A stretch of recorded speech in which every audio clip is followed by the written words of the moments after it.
Britain has issued more than 100 extra fishing licenses since France threatened action against the UK. Downing Street today said almost 1,800 fishing licenses have been granted to EU vessels looking to fish in UK waters. The number is significantly higher than the 1,673 licenses Environment Secretary said had been issued when he updated MPs in the Commons last Thursday morning. On the 27th of October, France issued the UK with an ultimatum to grant access to British waters for more European vessels by tomorrow. In a bid to blackmail Boris Johnson, it warned if its demands were not met, UK fishing boats from some ports and there would be tightened customs checks on lorries entering the country. Britain has said it has issued licenses to all those boats which provided the correct paperwork and will not change its approach following the French threats. But Number 10 admitted to scores of extra licenses since Paris's menacing rhetoric. We've said before we've granted 98% of applications for EU vessels.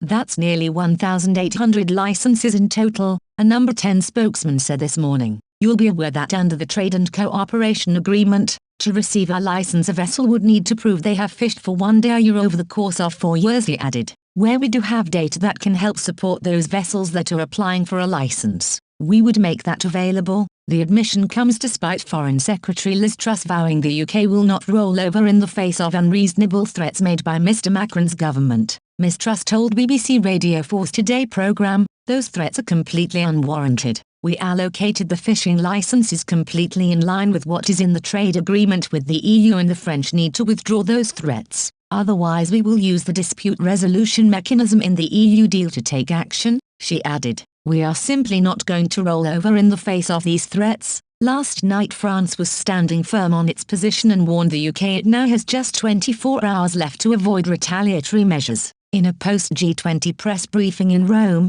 Mr Macron said, "The ball is now in their court. If the British don't do any significant move, measures starting from November 2 will need to be implemented. I would deplore it, but what we cannot do is not respond and not defend our fishermen." Britain argues the action being proposed by France breaks international law and is not compatible with the trade deal struck with the EU last year. Despite giving out more than 100 extra licenses in the past few days, Number 10 rejected suggestions it had diluted the criteria when assessing applications. The Trade and Cooperation Agreement sets out quite clearly the process and the requirements in order to apply and gain a fishing license, and that is the process we are continuing to follow, they said. We will continue the process as normal. When French fishing vessels present new data or extra data to support their license, we will obviously look at that.